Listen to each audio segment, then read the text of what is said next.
Good evening to all of you. आज हम एक बार फिर मेरे YouTube channel AKM management classes में मिले हैं। आज हम qualification pack retail store manager के अंदर जो नॉस करने जा रहे हैं वो है check and confirm adherence to visual merchandising plans. अगर आपको मेरी ये वीडियो पसंद आए तो प्लीज़ मेरे चैनल को लाइक, शेयर और सब्सक्राइब करें। मेरे चैनल का नाम है AKM मैनेजमेंट क्लासेस। तो स्टार्ट करते हैं इस नोट्स से। इस नोट्स में सबसे पहले हमारे पास 3 एलिमेंट्स हैं। एलिमेंट 1 है ensure display of goods and merchandise to maximise store profitability and cost optimisation.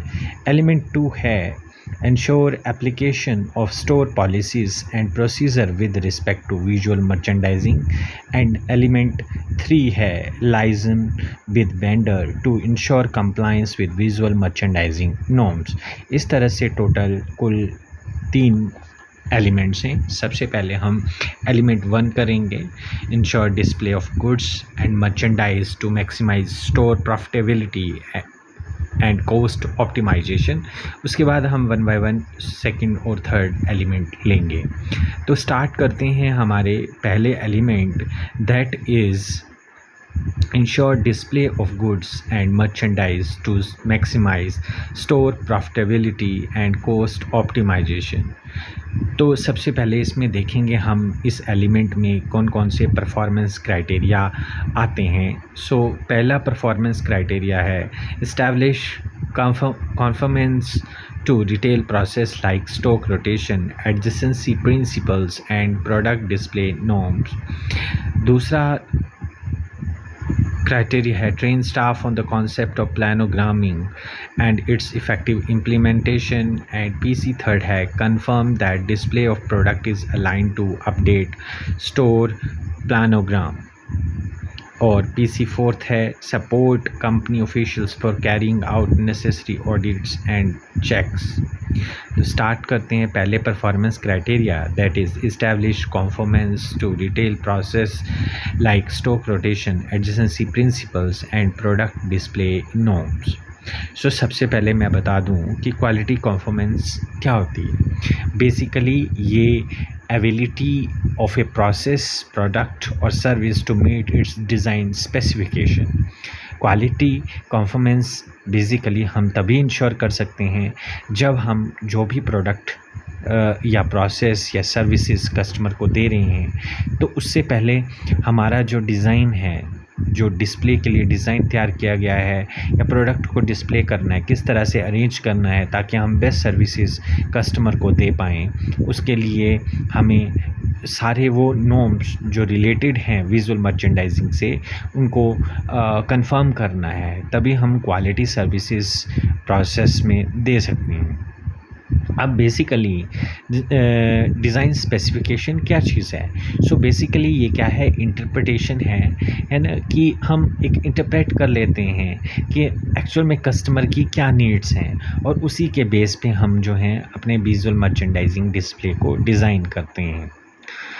Basically जो हमारे पास क्वालिटी कंफर्मेंस के लिए जो 8 क्रिटिकल डायमेंशंस हैं, है ना, उनके बारे में हम स्टडी करते हैं कि क्या किन किन पैरामीटर्स और किन किन डायमेंशंस को ध्यान में रख के हम क्वालिटी सर्विसेज प्रोवाइड कर सकते हैं। सो लेट्स रिव्यू करते हैं क्वालिटी एनालिसिस के लिए। सबसे पहले फ़ीचर्स, पहले हम देखते हैं कि प्रोडक्ट के कौन से अट्रैक्टिव फ़ीचर्स हैं जो कि कस्टमर को अट्रैक्ट करेंगे। देन उस प्रोडक्ट की परफॉर्मेंस दूसरे नंबर पे आती है कि परफॉर्मेंस कैसी है, वो प्रोडक्ट कितना हाईली इफ़ेक्टिव है कस्टमर्स की नीड को फुलफ़िल करने के लिए। देन क्या कस्टमर रिलायबिलिटी जो है थर्ड फैक्टर है जो कस्टमर के ऊपर डिपेंड करती है कि उस कस्टमर की कितनी रिलायबिलिटी है उस प्रोडक्ट को लेकर। देन जैसे मैंने बताया कन्फर्मेंस कि जो कस्टमर है उस प्रोडक्ट के लिए कितना उसकी रिक्वायरमेंट को फुलफ़िल करता है या नहीं करता है, कन्फर्मेंस। एंड देन ड्यूरेबिलिटी, है ना, कि ये प्रोडक्ट कितना चलेगा। For example in case of furniture, जैसे कितनी ड्यूरेबिलिटी है, कितने साल ये फर्नीचर जो है प्रॉपर वे से फंक्शनिंग में रहेगा। देन ड्यूरेबिलिटी के बाद सर्विसेबिलिटी, क्या किसी पर्टिकुलर प्रोडक्ट की सर्विसेज अवेलेबल हैं, आफ्टर सेल सर्विसेज हों, चाहे प्रोडक्ट के ख़राब होने पे जो सर्विसेज मिलती हैं है ना वो अवेलेबल हैं या नहीं है। देन एस्थेटिक्स में हम आर्ट एंड क्राफ्ट है ना कितना अट्रैक्टिव लगती है कोई चीज़, उसके बारे में स्टडी करते हैं। देन परसीव्ड क्वालिटी कि कस्टमर उस प्रोडक्ट की क्वालिटी के बारे में क्या थिंकिंग रखता है। तो इस तरह से ये टोटल 8 पैरामीटर्स हैं जिसके बेस पे कस्टमर जो है वो किसी प्रोडक्ट को परचेज़ करता है। यही हमारी क्वालिटी एनालिसिस के लिए भी यूज़ किए जाते हैं।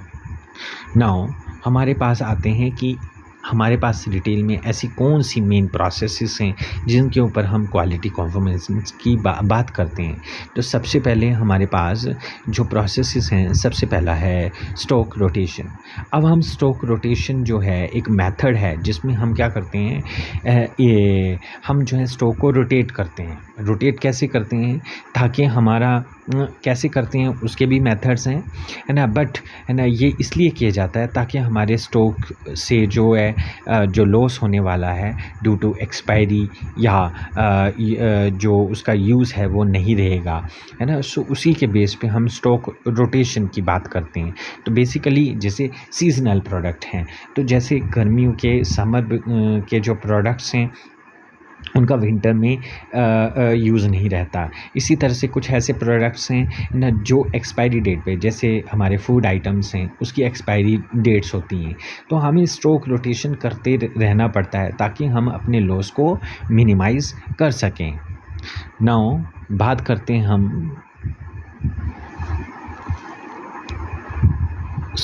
कौन कौन से मेथड्स हैं जो स्टॉक रोटेशंस के लिए यूज़ किए जाते हैं। सबसे पहले है FIFO means first in first out, ये जनरली पेरिशेबल गुड्स के लिए यूज़ किया जाता है। Then FEFO first expire first out, then LIFO last in first out, ये ऐसे प्रोडक्ट्स हैं जो कि कॉस्टली रहते हैं है ना। और लीफो में हम जनरली हाई मार्जिन प्रोडक्ट्स की बात की जाती है। Then we have another principle of stock rotation that is adjacency principle. Adjacency principles का मतलब है कि हमें जो स्पेस फिल करना है, लाइक ट्राउज़र्स के साथ हमें शर्ट्स डिस्प्ले करनी है ना, तो एडजेसेंसी प्रिंसिपल्स इसे कहा जाता है ना। या फिर हम प्रोडक्ट डिस्प्ले के जो पर्टिकुलर नॉब्स हैं लेना, लाइक आइल्स हमें कितनी रखनी है, कितना स्पेस एरिया में हमें किस तरह से प्रोडक्ट्स रखने हैं। लाइक जैसे मोस्ट कंज्यूमेबल प्रोडक्ट्स जो हैं हमारे वो सबसे लास्ट में रखे जाते हैं है ना, जो डेली नीड्स के प्रोडक्ट्स हैं। वेयर एज अपैरल जैसी सेक्शन के प्रोडक्ट्स जो हैं वो सबसे पहले डिस्प्ले किए जाते हैं। इस तरह से बहुत सारे प्रोडक्ट डिस्प्ले के नॉर्म्स हैं जो कि हम पहले भी वीडियो में डिस्कस कर चुके हैं है ना। अगर आपको उसकी डिटेल चाहिए तो मेरे डिस्क्रिप्शन में लिंक आपको मिल जाएगा प्रोडक्ट डिस्प्ले नॉर्म से रिलेटेड। नाउ बात करते हैं हम performance criteria 2 train staff on the concept of planogramming and its effective implementation. So सबसे पहले हम समझ लेते हैं कि स्टाफ को ट्रेन करना है प्लानोग्रामिंग के ताकि उसका इफ़ेक्टिव इम्प्लीमेंटेशन हो पाए।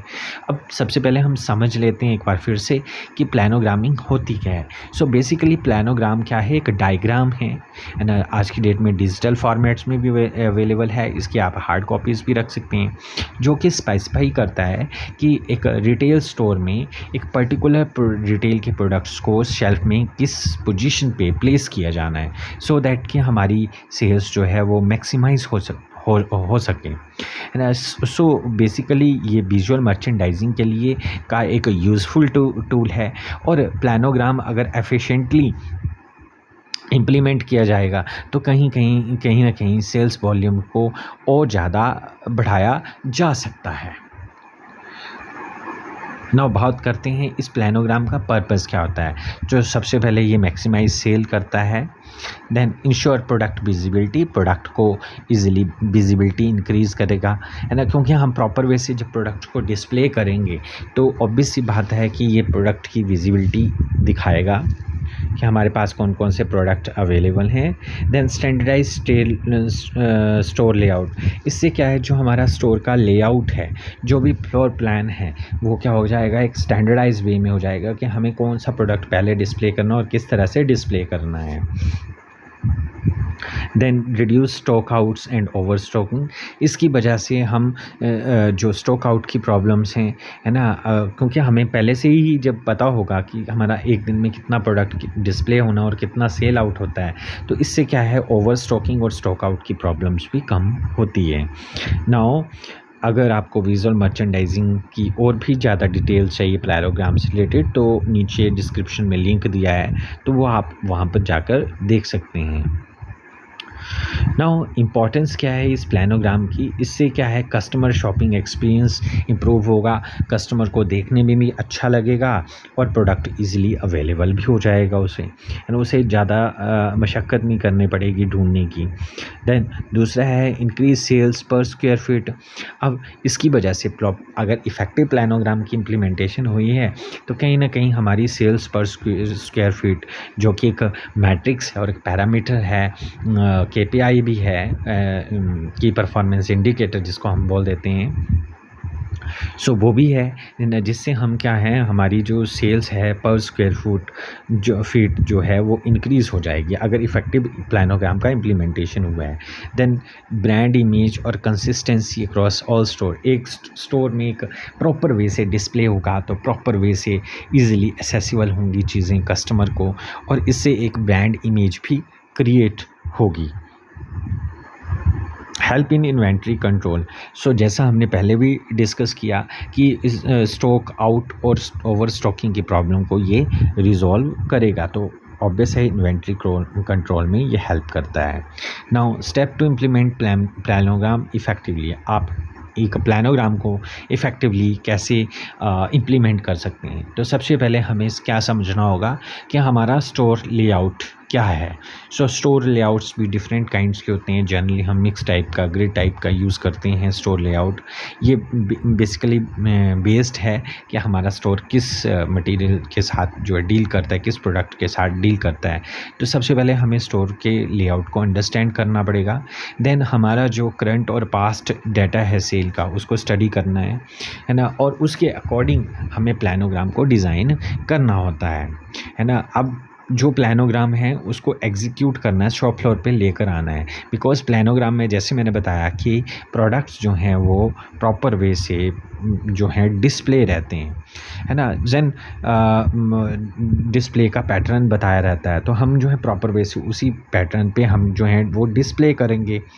अब बात आती है कि जब आपने प्लानोग्राम के अकॉर्डिंग सारा सामान जो है, जो मर्चेंडाइज है वो डिस्प्ले कर लिया है, देन आप अपनी तरफ से एक ऑडिट कीजिए, है ना, और रिव्यू कीजिए कि एज़ पर प्लानोग्राम ही प्रोडक्ट डिस्प्ले हुए, कहीं ऐसा तो नहीं हमने गलत डिस्प्ले कर दिया है, या हमें लगता था तो हमने प्लानोग्राम को प्रॉपर वे से फॉलो किया है या नहीं किया है ना। और ये जो प्लानोग्राम है according to past sales data और विजिबिलिटी, प्रोडक्ट की विजिबिलिटी के अकॉर्डिंग आप इसको टाइम टू टाइम अपडेट भी करते रहिए।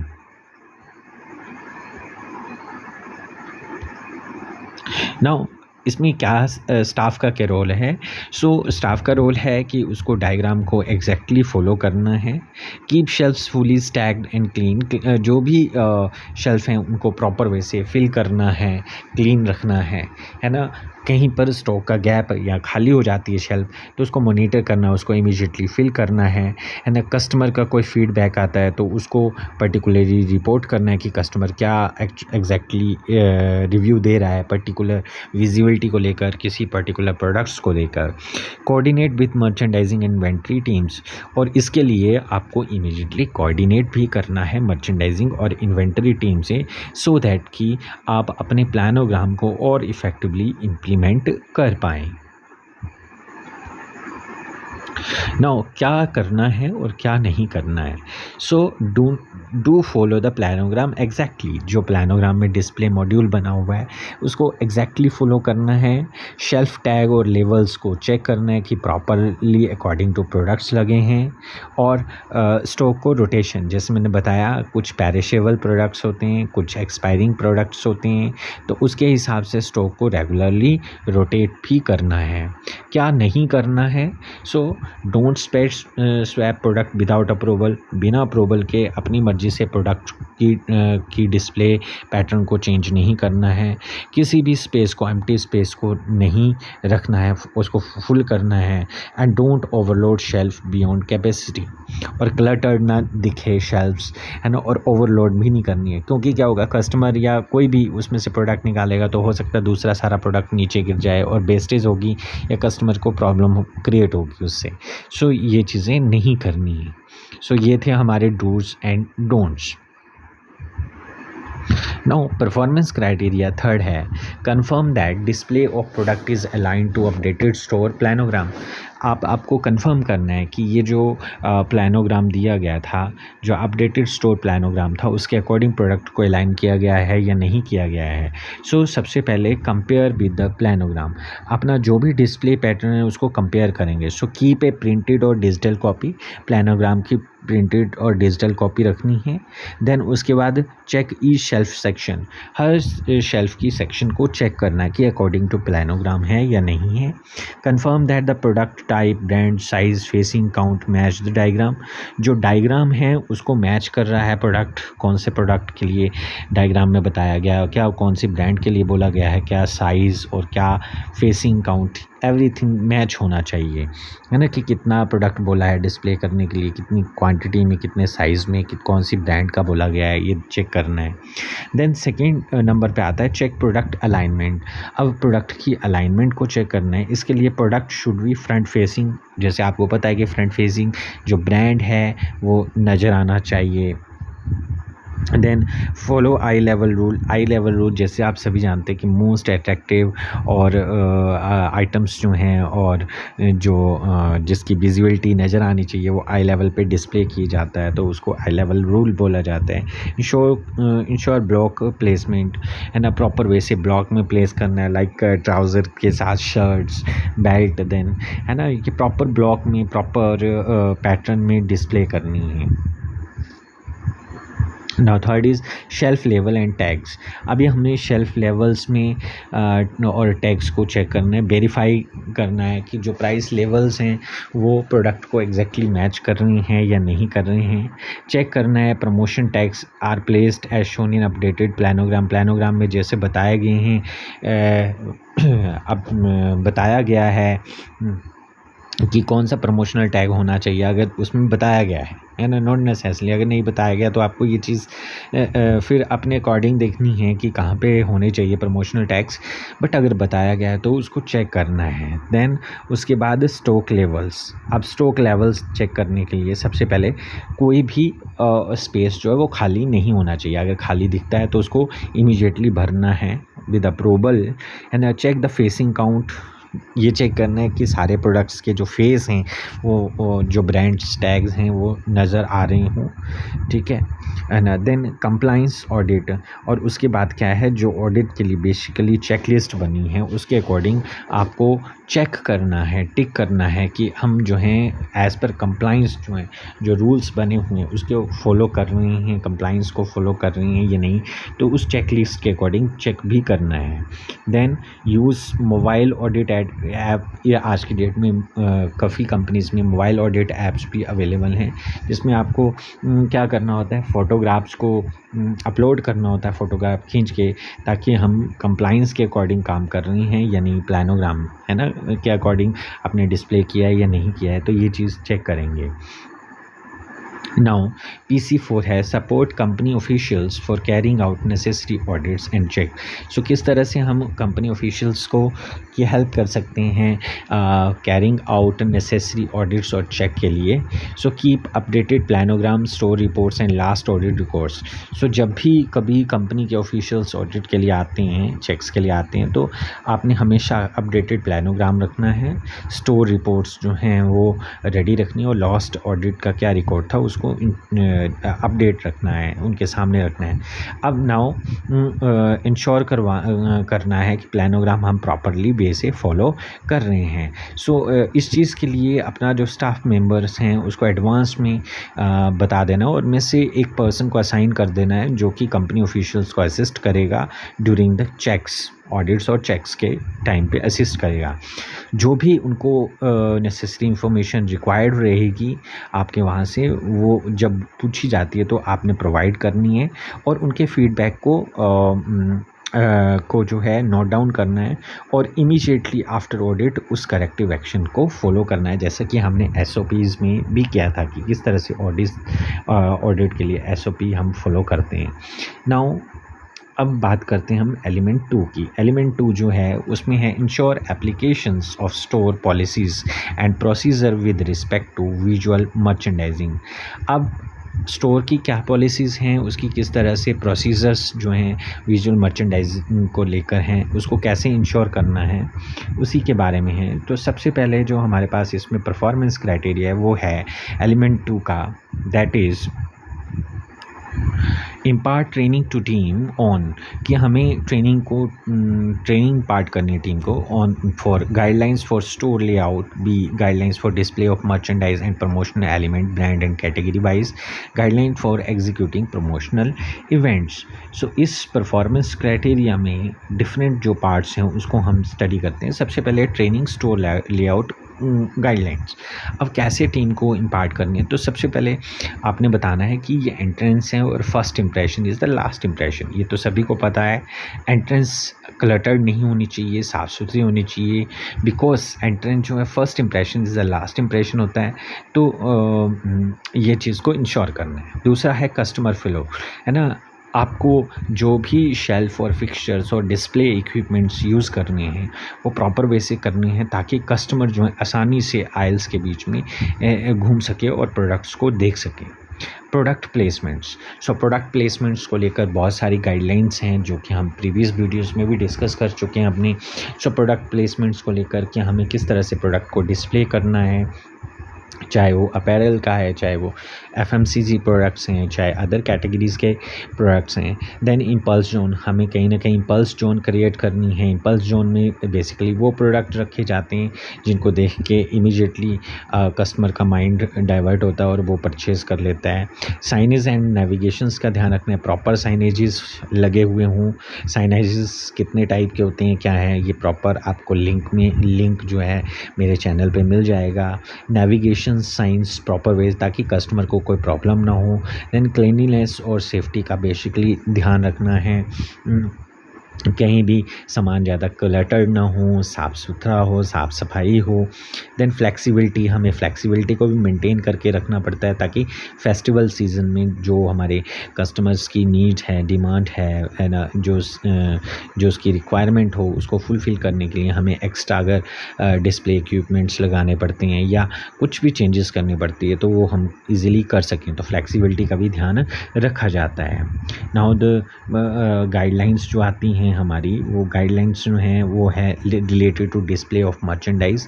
सो डिस्प्ले ऑफ मर्चेंडाइज को लेकर मेरी अलग वीडियोस हैं चैनल पर, आप उसमें देख सकते हैं. And promotional event guidelines. So promotional events की जब हम गाइडलाइंस की बात करते हैं सो इसमें क्या आ जाते हैं, प्लेस, पोस्टर्स, डैंगलर्स, स्टैंडीज़, है ना, जो अप्रूव्ड स्पॉट हैं वहीं पे डिस्प्ले करने हैं. देन की promotional material clean, undamaged and updated. जो भी अपना प्रमोशनल मटेरियल है उसको प्रॉपर वे से डिस्प्ले करना है जहां एज़ पर गाइडलाइंस बताया गया है ना. अनडैमेज्ड रहें, डैमेज्ड हो तो उसको रिमूव करना है, चेंज करना है. अगर वो एक्सपायर हो गया प्रमोशनल मटेरियल तो उसको रिप्लेस कर दो इमीडिएटली. देन इंश्योर करो ऑफ़र्स आर करेक्टली विजिबल, सभी को जो भी ऑफ़र्स डिस्काउंट्स जो भी प्रमोशनल चीज़ होने वाले हैं, इवेंट होने वाला, उसका जो है वो क्लियरली विजिबल हो हर कस्टमर को। Then remove outdated expire material, जैसे मैंने बताया भी कि कोई भी आउटडेटेड और एक्सपायर मटेरियल है जो ऑफ़र्स ख़त्म हो चुका है या एक्सपायर हो चुका है, तो इसको इमीडिएटली रिमूव कर देना है, सो दैट कि कस्टमर को कोई एम्बिग्यूटी पैदा ना हो, है ना। Then training executing promotional event, अब टीम को कैसे ट्रेन करना है प्रमोशनल इवेंट्स के लिए, जैसे like plan event in line with the brand category strategy. So आपको प्लान करना है जो भी आपकी रिक्वायरमेंट है कि किस ब्रांड की आज हमने प्रमोशन करनी है और कैसे करनी है। सो जो भी ब्रांड की कैटेगरी की स्ट्रैटेजी होगी, जो पीछे से वेंडर से रिलेटेड गाइडलाइंस हो सकती हैं या पर्टिकुलर किसी ऑर्गेनाइजेशन की गाइडलाइंस हो सकती हैं, उसके अकॉर्डिंग आपको प्लान करना है इवेंट को। Then inform and brief the team in advance, और जो भी ये प्रमोशनल इवेंट होगा उसके लिए आपको अपनी टीम को एडवांस में इन्फॉर्म करना और बताना भी, ब्रीफ भी करना है ना। Then ensure adequate stock availability, जो जिस भी पर्टिकुलर प्रोडक्ट्स के लिए आप प्रमोशनल इवेंट करने जा रहे हैं उसकी स्टॉक की प्रॉपर अवेलेबिलिटी है या नहीं है, ये सबसे पहले चेक करके रखनी है। बिकॉज हो सकता है आफ्टर इवेंट एकदम से कस्टमर की नीड जो है, डिमांड जो है वो इंक्रीज़ हो जाए पर्टिकुलर प्रोडक्ट के लिए, तो आपने इंश्योर करके रखना है ये चीज़। Then provide demo counters and sampling, हो सके तो आपके पास डेमो काउंटर्स प्रॉपरली अरेंज होना चाहिए, और सैम्पलिंग, अगर सैम्पल प्रोडक्ट्स आपने शो करनी है तो आपके पास सैम्पल प्रोडक्ट्स ज़रूर होना चाहिए, ठीक है, उस टाइम पे, इवेंट के टाइम पे। और आपने इसके बाद प्रोडक्ट डेमोज़ के बाद मॉनिटर करना है सेल्स पे क्या इम्पैक्ट पड़ा है उस पर्टिकुलर प्रमोशनल इवेंट्स का, और कस्टमर ने क्या फीडबैक दिया है, और इसी की जो है आपको रिपोर्ट जो है वो इमीडिएटली आफ्टर इवेंट जो है वो मैनेजमेंट को सबमिट करनी है। नाउ एलिमेंट 3 है। एलिमेंट 3 हमारे पास liaison with vendor to ensure compliance with visual merchandising norms, कि हम विजुअल मर्चेंडाइजिंग के जो नॉर्म्स हैं उसके लिए हम वेंडर के साथ कैसे नेगोशिएट इंश्योर कर सकते हैं कि आपका कंप्लाइंस और हमारे कंप्लाइंस में किस तरह से आप लाइजनिंग कर सकते हैं, कोऑर्डिनेट कर सकते हैं, इसी के बारे में ये एलिमेंट है। सो इस एलिमेंट में सबसे पहले परफॉर्मेंस क्राइटेरिया हैं। सो एलिमेंट 3 के जो परफॉर्मेंस क्राइटेरिया हैं वो है performance criteria 6, negotiate with vendor on spacing requirement of the store as against the vendor plans. PC 7 है, negotiate with the vendor to arrive at a profitable revenue understanding as against space allocation. PC 8, confirm vendor compliance to visual merchandising guidelines. So PC 6 जो हैं हम सबसे पहले करेंगे। PC 6 is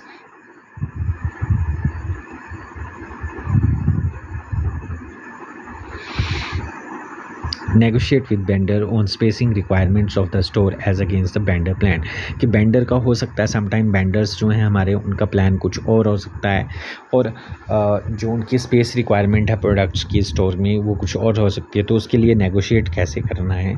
तो सबसे पहले रिव्यू वेंडर प्लान को आप ध्यान से रिव्यू कीजिए कि क्या कह रहा है वो, है ना। देन हमारे उनके वेंडर के जो प्लान्स हैं उसके अकॉर्डिंग हमारे स्टोर में ऐसी कौन कौन सी कंस्ट्रेंट्स हैं, ऐसी कौन सी रुकावटें हैं, है ना, उनको चेक कीजिए, ठीक है। देन उसके बाद हाईलाइट म्यूचुअल गोल्स, है ना, उसके लिए आप म्यूचुअल गोल्स के हमारे जो प्रोडक्ट हैं, जो ऑलरेडी प्रोडक्ट हैं, है ना, उनको लेकर क्या हमारे गोल्स हैं और आपके क्या गोल्स हैं। देन हो सके तो आप नेगोशिएट कीजिए, बिकॉज़ कहीं ना कहीं आपके स्टोर में जो प्रोडक्ट है उसके अदर प्रोडक्ट्स जो हैं उनके अलग टारगेट्स हैं, अलग गोल्स हैं, है ना, और आपकी एज एन ऑर्गेनाइजेशन अलग तरह के गोल्स हैं। तो कहीं ना कहीं स्पेस को एलोकेशंस के लिए आपको नेगोशिएट करना पड़ेगा। उसके लिए आप उनको बताइए, अपने प्लान्स बताइए, है ना, कि किस तरह से हम जो हैं इस चीज़ के लिए किस तरह से हम जो हैं ये हमारे क्या गोल्स रहते हैं और हम कितना स्पेस जो है आपके प्रोडक्ट के लिए आप प्रोवाइड कर सकते हैं। तो उसके लिए आपको नेगोशिएट करना है। डाटा बैक जस्टिफिकेशन में आप अपनी सेल्स रिपोर्ट्स और अपने सेल्स टारगेट, आपका कस्टमर का जो डिमांड है उसको दिखाइए। देन एग्रीड ऑन फ्लेक्सिबिलिटी, और इसके बाद जो है जब ये सारी चीज़ें हों तो एग्री एक कहीं ना कहीं है ना बताइए कि साल में जो भी फेस्टिवल्स और कोई ओकेजन्स होते हैं उसके लिए हमें किस तरह की स्पेस की रिक्वायरमेंट रहती है। तो वो चीज़ें आप जो हैं वो उनको बताइए एक वेंडर को। और जब ये आपस में सहमति बन जाए इन चीज़ों को लेकर, है ना, तो उसको डॉक्यूमेंट कीजिए एग्रीमेंट को। इस तरह से आप जो है वेंडर स्पेस रिक्वायरमेंट को अपने वेंडर का जो प्लान है उसके लिए और उस अपने स्टोर के उसके अगेंस्ट जो है आप रेडी कर सकते हैं। नाउ PC7 में बात करते हैं हम। negotiate with vendor to arrive at a profitable revenue understanding as against space allocation। now अब vendor के साथ जो है हम एक profitable revenue understanding जो है उसके लिए नेगोशिएट करेंगे जब वो आपके स्टोर में एक स्पेस की रिक्वायरमेंट ढूंढ रहा है कि मेरा प्रोडक्ट्स जो है कैसे डिस्प्ले होगा। तो उसके लिए स्टार्ट विद शेयर्ड ऑब्जेक्टिव। आप ऑब्जेक्टिव शेयर कीजिए अपने स्टोर के, जैसे मैंने पहले भी बताया कि ऑब्जेक्टिव्स बताइए, है ना, कि हमारे क्या ऑब्जेक्टिव हैं और हमारे दोनों के कंबाइंड ऑब्जेक्टिव क्या हो सकते हैं।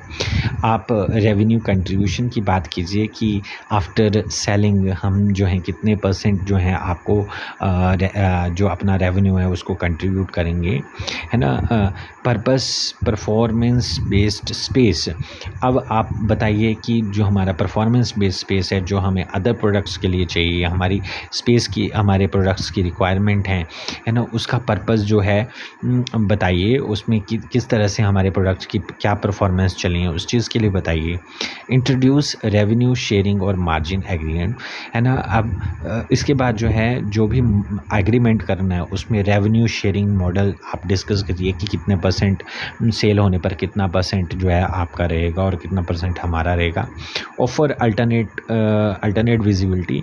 अगर प्रोडक्ट को स्पेस एलोकेशन को लेकर कोई प्रॉब्लम है तो आप अल्टरनेटिव जो है स्पेस जो है वो आप बता सकते हैं कि आपका प्रोडक्ट जो है पर्टिकुलर स्पेस की एलोकेशन यहाँ पे कर दी जाए। आप अल्टरनेटिव वे में बता सकते हैं।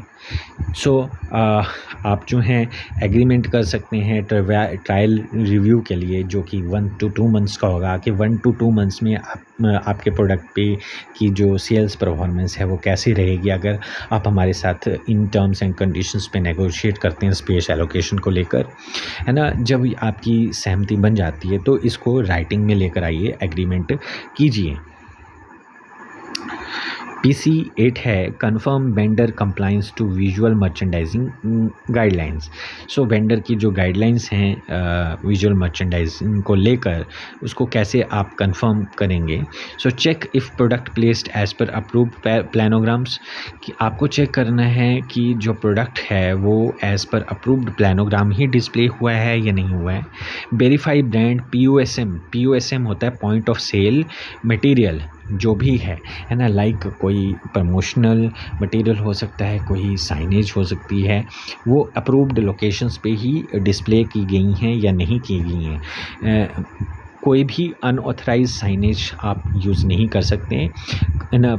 आपको जो प्राइसिंग लेवल्स हैं, ऑफ़र्स हैं, वो आपको चेक करनी है कि वो प्रॉपर वे से डिस्प्ले किए गए हैं, प्रॉपर लोकेशंस में हैं या नहीं हैं। इंस्पेक्ट कीजिए कि जो भी डिस्प्ले किया गया है ना, वो प्रॉपर वे से क्लीनली स्टॉक्ड किया गया है और लाइन किया गया है एज़ पर प्लानोग्राम। स्टॉक रोटेशंस को चेक करते रहिए। देन ऑडिट कीजिए प्रमोशनल डिस्प्ले का कि प्रॉपर वे से जो हैं एज़ पर अप्रूव्ड प्लानोग्राम ही डिस्प्ले किए गए हों, है ना। और इन सभी का आप जो है फ़ोटो में फ़ोटोग्राफ निकाल सकते हैं एज ए प्रूफ और डॉक्यूमेंट कर सकते हैं। और किसी भी तरह का कोई भी गैप इसमें रहता है तो आप इमीडिएटली उसको रिपोर्ट कर सकते हैं और उसको सुधारने की तरफ कदम उठा सकते हैं। नाउ अब हम बात करेंगे नेक्स्ट नोज़ की अगली वीडियो में।